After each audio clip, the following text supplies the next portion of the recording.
Hello बच्चों, आज हम सेकंड चैप्टर के शॉर्ट क्वेश्चंस करने जा रहे हैं। तो सबसे पहले जो हमारा क्वेश्चन आता है वो है आसियान से क्या अभिप्राय है। तो आसियान दक्षिण पूर्व एशियाई राष्ट्रों का संगठन है। आसियान की स्थापना 1967 में 5 देशों ने मिलकर की थी, जिसमें इंडोनेशिया, मलेशिया, फिलीपींस, सिंगापुर और थाईलैंड है। तो देखिए, अभी जो है इसके जो सदस्य देश हैं उनकी संख्या 10 है, लेकिन जिन देशों ने इसकी स्थापना की थी उन देशों की संख्या 5 थी, लेकिन 5 देश बाद में और इसमें इंक्लूड हो गए और अब जो इसके सदस्य देश हैं उनकी संख्या है 10। ओके। आसियान का उद्देश्य उपनिवेशवाद, साम्राज्यवाद, राजनीतिक व आर्थिक समस्याओं से लड़ना है। ठीक है, तो आसियान की स्थापना क्यों की गई है, इसका उद्देश्य क्या है? तो उपनिवेशवाद, साम्राज्यवाद, राजनीतिक व आर्थिक समस्याओं से लड़ना। ठीक है, तो नेक्स्ट क्वेश्चन आता है आसियान के 2 उद्देश्य लिखिए। तो देखिए, उद्देश्य जैसे ऊपर पहले वाले क्वेश्चन में भी हमने डिस्कस किया था, अभी फिर से हमें डिस्कस कर रहे हैं और ये 1 नंबर में आ जाता है। एक तो इसकी स्थापना का जो साल है वो कब इसकी स्थापना हुई, 1967 में। कितने देशों ने की? 5 देशों ने की और 5 देश इसमें वापस बाद में शामिल हो गए थे। पहले संस्थापक देश कितने हैं? इंडोनेशिया, मलेशिया, फिलीपींस, सिंगापुर और थाईलैंड। ठीक है बच्चे, नेक्स्ट क्वेश्चन पे आते हैं। आसियान के 2 उद्देश्य लिखिए।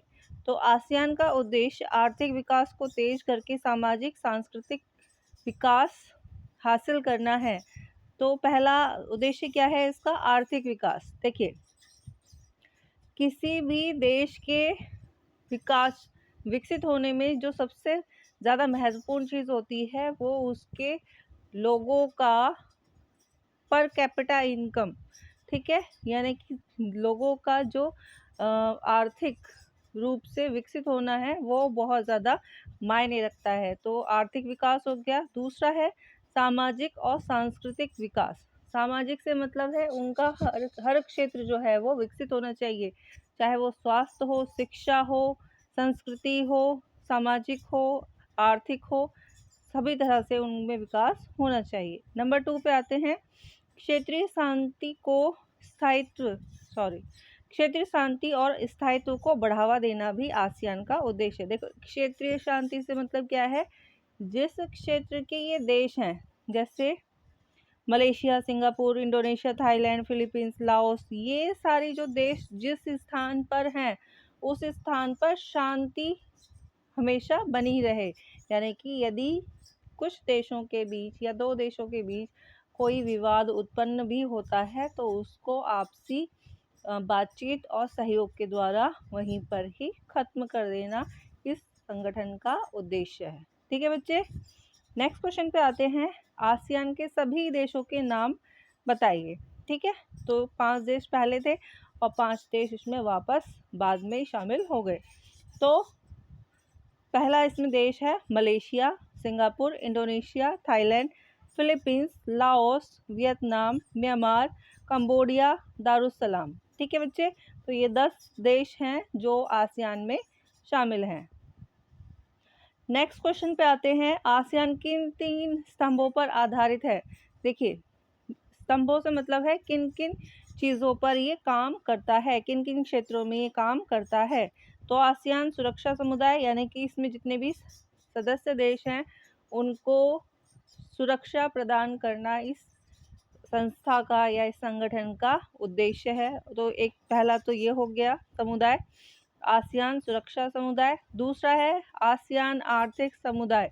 आर्थिक समुदाय का काम है जितने भी सदस्य देश हैं उनका आर्थिक विकास करने में नए नए उद्देश्य या नई नई गतिविधियां उत्पन्न करना, ताकि इनका आर्थिक विकास हो। नंबर 3 है आसियान सामाजिक सांस्कृतिक समुदाय। जितने भी ये देश हैं वो आपस में मिलजुल कर रहे, संस्कृति का आदान प्रदान हो, इस समुदाय का ये काम है। नेक्स्ट क्वेश्चन पे आते हैं। इम्पोर्टेंट क्वेश्चन है, आसियान शैली से आप क्या समझते हैं? कई बार ये क्वेश्चन आ चुका है। ठीक है, तो इसलिए इस क्वेश्चन पे ज़्यादा ध्यान देना। यूरोपीय संघ की तरह आसियान संगठन ने अपना कोई अंतर्राष्ट्रीय लक्ष्य नहीं रखा। अनौपचारिक, टकराव रहित और सहयोगात्मक मेल मिलाप का लक्ष्य रखकर आसियान ने काफ़ी यश कमाया है।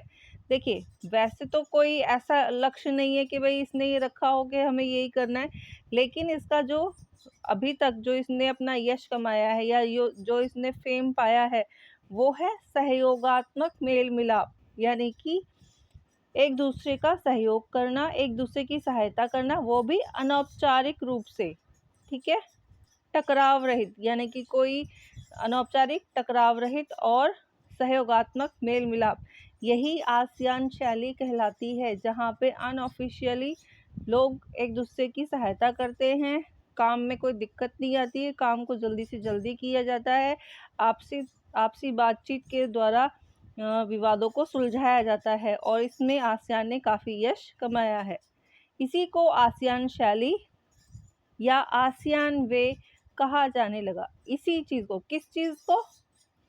अनौपचारिक, टकराव रहित और सहयोगात्मक मेल मिलाप, इसी को क्या कहते हैं? आसियान शैली कहते हैं। क्यों? क्योंकि इसके द्वारा इस आसियान संगठन ने बहुत ज़्यादा यश कमाया है, बहुत सारे विवादों को बहुत जल्दी समाप्त किया है। आसियान के कामकाज और राष्ट्रीय सार्वभौमिकता का सम्मान करना बहुत ही महत्वपूर्ण रहा है। तो आसियान के जो कामकाज करने की जो प्रक्रिया है में सार्वभौमिकता का सम्मान करना बहुत ही महत्वपूर्ण रहा है। तो ये जो भी काम करते हैं उसको कैसे करते हैं? तनाव रहित, टकराव रहित, अनौपचारिक रूप से करते हैं, और हर काम में इसको लागू करने का ये समर्थन करते हैं, और ये चाहते हैं कि जिस तरह से इन्होंने इस संगठन में शामिल सदस्यों के बीच के विवादों को सुलझाया है, उसी तरह से ये विश्व के अन्य देशों की भी सहायता कर सके। ठीक है बच्चे, नेक्स्ट क्वेश्चन पे आते हैं। यूरोपीय संगठन के गठन के किन्हीं दो कारणों को बताइए। देखिए, यूरोपीय संघ के गठन क्यों किया गया था, मतलब उसका उद्देश्य ही क्या है, कारण क्या है, मतलब किन कारणों से ये आवश्यकता पड़ी कि यूरोप में भी कोई एक संगठन होना चाहिए। तो आंसर पे आते हैं। नंबर 1, यूरोप के देशों में मेल मिलाप और आर्थिक सहयोग करने के लिए इस संगठन को स्थापित किया गया। किस लिए किया गया? ताकि देशों में मेल मिलाप रहे, आपसी सामाजिकता बढ़े, आर्थिक सहयोग के लिए इस संगठन को स्थापित किया गया। देखिए, यूरोपीय संगठन की स्थापना जैसे बोला जाता है वो 1992 में हुई थी, ठीक है, बट इसकी नींव जो है वो 1948 में ही रख दी गई थी, जब मार्शल योजना को लागू किया गया था अमेरिका के द्वारा। अमेरिका ने क्यों किया था? ताकि पश्चिमी यूरोपीय देशों की आर्थिक सहायता की जा सके। ठीक है बच्चे, नेक्स्ट क्वेश्चन पे आते हैं। यूरोप के देशों को एक मंच प्रदान करना जिसके माध्यम से पश्चिमी यूरोप के बढ़े व्यापार और आर्थिक मामलों में एक दूसरे की मदद कर सकें। देखिए, सभी छोटे छोटे देश हैं यूरोप में, ठीक है, उन सभी को इकट्ठा करना ताकि उनकी आवाज़ जो है वो विश्व में सभी लोगों को सुनाई दे, जिसके माध्यम से पश्चिमी यूरोप के बढ़े व्यापार और आर्थिक मामले एक दूसरे की मदद कर सकें। क्या कर सकें? यदि कोई चाहता है, किसी को व्यापार में दिक्कत आ रही है, किसी को आर्थिक रूप से मदद चाहिए, तो ये सभी देश एक दूसरे की सहायता कर सकें। ठीक है बच्चे, नेक्स्ट क्वेश्चन पे आते हैं। आसियान ने किन दो संघर्षों में महत्वपूर्ण भूमिका निभाई है? तो आसियान ने कंबोडिया के टकराव को समाप्त किया है, कंबोडिया में जो भी टकराव हो रहा था उसको समाप्त किया है। पूर्वी तिमोर के संकट को संभालकर महत्वपूर्ण भूमिका निभाई है, और पूर्वी तिमोर में भी जो संकट चल रहा था उसको भी समाप्त किया है आपसी बातचीत के द्वारा। ओके, नेक्स्ट क्वेश्चन पे आते हैं। क्षेत्रीय संगठन से आप क्या समझते हैं? इंपॉर्टेंट क्वेश्चन है। देखिए, क्षेत्रीय संगठन का मतलब है उसी क्षेत्र के देशों के द्वारा बनाया गया संगठन। ठीक है, इसके लिए आप एक एग्जांपल ले सकते हैं, जैसे आपकी एक गली है, उस गली में से ही किसी को प्रधान बना दिया जाता है ताकि वो उस गली में उत्पन्न होने वाली समस्याओं का समाधान कर सके। इसी तरह से जो एक क्षेत्र के आसपास के देश हैं उनका संगठन बना दिया गया है ताकि उन देशों की उत्पन्न होने वाली समस्याओं को वो देश ही खुद सॉल्व कर सके, खुद उनका समाधान कर सके। उन्हें विश्व के अन्य संगठनों के पास जाकर के अपनी समस्याओं को रखने की आवश्यकता ना पड़े। ठीक है, तो इसका आंसर देखते हैं। क्षेत्रीय संगठन का तात्पर्य उन प्रभु सत्ता संपन्न देशों से है जिनके हित समान हो, यानी कि जिनके हित से मतलब है जिनका बेनिफिट भी सेम हो, या किसी विशेष उद्देश्य को लेकर आपस में संधि या नियम निर्धारित करते हैं, जिनमें वे एक दूसरे से व्यापार, आर्थिक सहायता, सैनिक सहायता, सांस्कृतिक संबंध बनाते हैं। यदि किसी एक देश पर आक्रमण होता है तब उस स्थिति में एक दूसरे की सहायता या मदद करेंगे। देखिए, क्षेत्रीय संगठन का क्या तात्पर्य है? जैसे यूरोप है, यूरोपीय संगठन है, ठीक है, यूरोपीय संघ। तो यूरोप के पश्चिम एक जगह के यूरोप के जो देश हैं उन्होंने अपना एक संगठन बना लिया ताकि यदि उन्हें आर्थिक रूप से, सामाजिक रूप से, सांस्कृतिक रूप से और सैनिक रूप से यदि मदद चाहिए तो वो एक दूसरे की सहायता कर सके। ठीक है, जैसे इसमें लास्ट लाइन आई है, यदि किसी एक देश पर आक्रमण होता है तब उस स्थिति में वे एक दूसरे की सहायता कर सके, क्योंकि वो एक दूसरे के पास में रहते हैं, उनके मित्र वही हैं, उन्हें कहीं दूर जाने की आवश्यकता नहीं है, इसलिए उनको सैनिक सहायता जल्दी से प्राप्त हो सकती है। यदि उन्हें व्यापार में कोई दिक्कत आ रही है, कोई आर्थिक सहायता चाहिए, कोई सैनिक सहायता चाहिए, तो उन्हें तुरंत ही उपलब्ध हो सकती है। इसीलिए क्षेत्रीय संगठन बनाए जाते हैं। ठीक है बच्चे, और इसके एग्जाम्पल क्या हो गया? यूरोपीय संघ इसका एग्जाम्पल है, आसियान इसका एग्जाम्पल है, और सार्क भी इसका एग्जाम्पल है। सार्क में भारत है, पाकिस्तान है, बांग्लादेश है, म्यांमार है, श्रीलंका है। तो ये सभी देश एक ही क्षेत्र के हैं। यदि किसी को आर्थिक सहायता चाहिए तो वो आसपास के देशों से आर्थिक सहायता प्राप्त कर सकता है। सैनिक सहायता चाहिए तो वो भी आसपास के देशों से ही प्राप्त कर सकता है। हम व्यापार अपने आसपास के लोगों से करते हैं, ना कि दूर जाकर। तो क्षेत्रीय संगठन बनाने का सबसे बड़ा उद्देश्य जो है वो व्यापार, आर्थिक सहायता, सैनिक सहायता आदि प्रदान करना है। ठीक है बच्चे, नेक्स्ट क्वेश्चन है, भारत ने पूर्व की ओर चलो की नीति के अंतर्गत किन देशों से संबंध बनाए? देखो, लुक ईस्ट पॉलिसी भारत ने अपनाई थी। ठीक है, पूर्व की ओर चलो नीति को हम लुक ईस्ट पॉलिसी के नाम से भी जानते हैं। तो इसका आंसर देख लेते हैं। भारत ने 1991 में पूर्व की ओर चलो की नीति अपनाई क्योंकि ये देश काफ़ी साधन संपन्न है। इसमें पूर्वी एशिया के आसियान देश, चीन, जापान और दक्षिण कोरिया शामिल हैं। भारत ने इन सभी देशों से आर्थिक संबंध बनाकर व्यापार, आयात निर्यात की वृद्धि की। देखिए, 1991 ही क्यों चुना भारत ने लुक ईस्ट पॉलिसी के लिए? इसका एक बहुत बड़ा रीज़न है, क्योंकि भारत पहले सोवियत संघ वाली व्यवस्था को अपना रहा था, बट 1991 में खुद सोवियत संघ का ही विघटन हो गया। उसकी खुद की जो व्यवस्था थी, साम्यवादी व्यवस्था, उसने ही छोड़ दी और पूंजीवादी व्यवस्था को अपना रहा था। उसका प्रभाव भारत पर भी पड़ना लाजमी था। इसीलिए भारत ने भी अब आर्थिक उदारीकरण और लुक ईस्ट पॉलिसी को अपनाना शुरू किया, जिसके तहत उसने चीन, जापान, दक्षिण कोरिया और आसियान के देश, जो 10 देश हैं, उनसे भी अपने आर्थिक संबंध बनाना शुरू कर दिया था। ठीक है बच्चे, तो ये इम्पोर्टेंट क्वेश्चन है। पूर्व की ओर चलो या फिर लुक ईस्ट पॉलिसी से आप क्या समझते हैं? तो लुक ईस्ट पॉलिसी वो पॉलिसी है जिसमें भारत ने आसियान देशों से और चीन, जापान, दक्षिण कोरिया से अपने आर्थिक संबंध बनाना, आयात और निर्यात करना शुरू कर दिया था ताकि उसका आर्थिक विकास तीव्र गति को प्राप्त करे। ठीक है बच्चे, नेक्स्ट क्वेश्चन आता है, 1978 में चीन द्वारा अपनाई गई खुले द्वार की नीति क्या थी? तो खुले द्वार की नीति क्या है? ओपन डोर पॉलिसी भी बोलते हैं इसे। तो दोनों ही चीज़ें याद रखना, क्वेश्चन में कुछ भी लिख के आ सकता है। ठीक है, वैसे तो इसका हिंदी और इंग्लिश वर्जन दोनों ही आता है, तो खुले द्वार की नीति क्या है? ये 1978 में से पहले 1978 से पहले चीन आर्थिक एकांतवास का जीवन व्यतीत कर रहा था। एकांतवास से मतलब है व्यापार बाहरी देशों से ना करके व्यापार बस देश के अंदर के ही व्यापारी आपस में व्यापार करते थे। दूसरे देशों से कोई भी व्यापार नहीं होता था, ना तो बाहर का कोई व्यापारी चीन के अंदर आ सकता था, ना ही चीन के अंदर का व्यापारी दूसरे देशों में जा सकता था। यही एकांतवास या आर्थिक एकांतवास कहलाता था। ठीक है बच्चे।